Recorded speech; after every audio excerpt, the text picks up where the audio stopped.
Tink here, and today I'm doing quite a serious video. Now, I've just been watching the This Morning interview with Jade, who is a fellow Lolita fashion wearer, and I have just become so wound up by the interview. So basically what it was is this morning we're interviewing Jade, who wears Lolita fashion and also suffers from fibromyalgia, two of the things that I also do. But the frustrating things about this is how it has been portrayed in the media. The whole time they refer to Lolita fashion as dressing like a doll, being like a doll. But what I want to make one thing really clear is that Lolita fashion is not about being a doll. Lolita fashion comes from and is inspired from the Rococo era, where individuals would dress in this style fashion, or Rococo children would dress in this style fashion, which happens to be what a lot of dolls styles are based on and what's become iconic as a doll figure. Now, whether Jade is dressing like this because she wants to be a doll or whether she likes Lolita fashion is something I would like to know from her, but the way the media is putting this out there is that our fashion is because we want to be a doll. And it's not. It's really not. Things that really annoyed me about this interview were also how the whole way this set was set up was very babyish. You've got massive kids blocks on the stage, and it just looks like a child's bedroom. Now, there's nothing wrong with that, but once again it's portraying Lolita fashion as being a kiddie, baby, childish thing, and it's really not.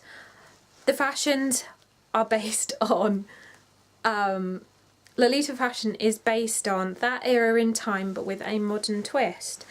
And all the dresses that I wear and the collection that I have are nothing to do with being a doll.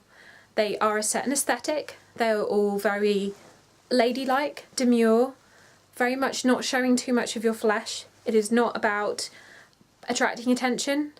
It is about being an artistic individual who has a passion for modern street fashion, which came from Japan and took on the aesthetic of the Rococo era and made a modern twist on it. Like with all fashions, fashion just doesn't come out of nowhere. It's all based on something to begin with. Now, Lolita fashion was as well. These prints, everything, they're made by designers all over the world, and they're current, and they are not about looking like a doll. Another thing that I really disliked about this interview was how they focus on how much money she spent, which is beside the point. This interview was about an individual who has fibromyalgia, who uses a hobby as a distraction from their pain, as a way to express themselves when they find it often very difficult to when you are in pain. So why is money anything to do with it? This is once again about the media over exaggerating things or putting a specific focus on something just for the views, just to make a headline. Oh, look, this girl wants to be a doll. Ah, isn't that nice that it makes her feel better because she's sick? That is not what this is about. She just happens to be wearing a fashion style which is quite alternative. Our Lolita fashion is alternative. Another thing that I wanted to bring up which frustrates me about this interview is not once did they actually mention that this fashion is called Lolita fashion. Now, as a Lolita community knows, there are probably many reasons why she avoided using this term. Lolita has been misconstrued for a long time with the book called Lolita, and it has nothing to do with it, like there are in most cultures. There are many words, or one word that has many different meanings, and it is the same with Lolita. Lolita has nothing to do with the perverted book. Lolita is not a perverted fashion. Lolita is nothing to do with fetishes. It is simply a fashion style based on a aesthetic where you are dressing ladylike, demure, and want to feel comfortable and as if you're making an effort in what you wear, and are really expressing something about your personality. So this is why I really felt I needed to talk about this interview that was on this morning on the British television channel. It is being widely discussed in the Lolita community at the moment, and it is quite infuriating. Now, I don't feel that Jade is particularly at fault. I feel like the way that the questions were worded forced her down a route where she couldn't really backtrack. So they'd be like, oh, when did you start wearing this doll fashion? So then she would just say when she started wearing it. But you know, you're live on TV, you don't contradict someone and say, actually no, this isn't about being a doll. But then she does say later on about when she went to a convention and then she saw people wearing Lolita fashion to a convention. It doesn't mean they're wearing cosplay, because we're not dressing up as a character, we're dressing up as ourselves. But she saw Lolita fashion and decided that, oh, I want to be a doll. Okay, so maybe she has misunderstood what wearing Lolita is about. Maybe that's what she wants to do, is be a doll. But the problem I have here is that she is describing this on media about a fashion community, but describing it as a whole, collectively, incorrectly. It is not about being a doll. And a lot of Lolitas don't have a problem with being described like that, and that's perfectly fine. But you can't describe our fashion without talking about where it came from. And yes, they said that her dresses come from Korea and Japan, but she could have mentioned about how it came from Harajuku and how it thrived there and is a street fashion, and that's where it comes from. But the way it's kind of put out is that, you know, it's made over there and people like to dress like dolls, and you know, it's just, people are very susceptible to what the media says, and it really needs to be defined correctly. A lot of people are saying that Lolita shouldn't talk to the media because no matter what we say, it's going to be twisted. Which is very sad, because it'd be nice to actually portray our fashion correctly, which is why I've made this video. The media will focus on things that get the views, like, oh, how much money you've spent. I've spent £20,000 on Lolita. And now if you actually watch the video, there are clips of her looking at some very beautiful shoes, and the shoes are actually by a regular choice. Which, yes, people who wear Lolita do often wear a regular choice, but she said a lot of her money was spent on was it 40 pairs of shoes, 80 pairs of shoes, I can't remember. Those shoes are not necessarily actually directly linked to Lolita, they're just something she happens to incorporate into the fashion. So they're making it out that, you know, this doll fashion has cost her that much. You know, it's all very relative, and it is so easy to go along with what the media says as being fact when they don't know all the facts. And they don't care. They don't care about the actual facts. They just care that she is someone who's quite different, quite eye-catching, will rake in the views, but is also talking about a medical illness, which a lot of people can relate to. Also, something else I wanted to mention was that the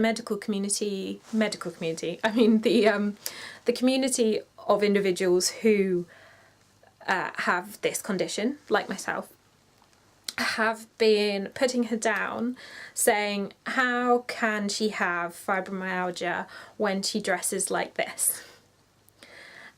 Now that is quite insulting, to the point of people with fibromyalgia don't feel in pain every second of the day. They might actually have a few minutes or a couple of hours or a day or 2 days where they actually feel well. And in that time, actually dressing up, making yourself feel good and look good as to what you perceive makes you feel good, actually could get them through their condition and actually help them have something to live for, something to work on. Putting a coordinate together, putting your outfit together is a really great distraction from being in pain, because you're thinking of something completely unrelated to the pain, and that's one reason I absolutely adore it. So people who say she can't have fibromyalgia because she has the ability to dress up like this, do not see her on those other days.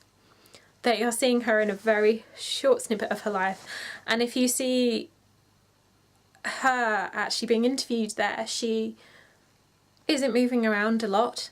They ask her to get up and twirl around, and at that point I really felt for her, because if you have fibromyalgia, that would have been taking her a lot to do. It would have been painful for her to just bounce out of the chair. But what media has done again is, pushed her into a corner where she had to sort of bounce out of a chair. They didn't really take that into consideration, did they? Thinking about it like that. So, yeah. I don't want to warn people who wear Lolita fashion against talking to the media, because at some point, someone somewhere will actually focus on what's important about our fashion and actually document it correctly.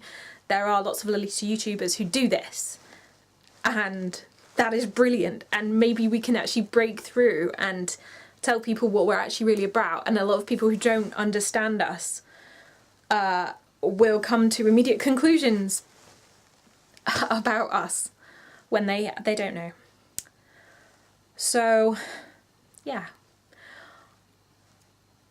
I am, to conclude, very happy that the media chose to talk to an individual about fibromyalgia, because it does not get enough coverage in the media. People don't understand it, and actually us who suffer with fibromyalgia don't understand it either, because it hasn't been fully understood yet. There is things coming through in research about how fibromyalgia is possibly to do with how our blood vessels are not circulating our blood correctly around our body. So when an area of the body isn't actually receiving the blood properly, that's why we then get intense pain in that area, and it's why it affects our entire body. But the research this is still a massive area of research, and it affects a lot of people. So I'm glad they spoke to an individual about that, but they also didn't really explain it as well as they could. They focused more on her unique hobby, which I guess is how the media wants to describe it. But I do resonate a lot with her from the aspect of dealing with this day to day and having this as a distraction, and as something that I enjoy, love, gets me through it. And as I've spoken about before in various places, I actually found out about Lolita street fashion around about the same time I was diagnosed, because an individual who wore Lolita fashion had fibromyalgia and did a YouTube video, and that's how I got into it, funnily enough. So it became a very big distraction exactly when I was mentally dealing with it, and it was something good and fairly healthy to become obsessed with at a very difficult time. So yes, that's positive. But this morning, if you watch this, I would just like you to please don't force people into a corner when you're interviewing them. You may have done this not knowingly, but if you can, educate people correctly about this fashion, that would be helpful. If someone had done research about Jade before interviewing her, they would have known it was called Lolita fashion, and they would have probably called it this. They would have probably actually done some outside research on it. So please research your facts before you put things in the media, but I guess this is the media we're talking about, so take things that are said about Lolita fashion with a pinch of salt. And with that, I'd like to say thank you very much for watching, and I hope this has educated those a little bit more about Lolita fashion if they don't understand. If you'd like me to make a video more about what Lolita fashion is, why I got into it, and more of the history, then please talk to me. Let me know, send me a message. And you can check me out on my Patreon and Instagram. But very importantly, thank you very much, and I will see you soon. Bye.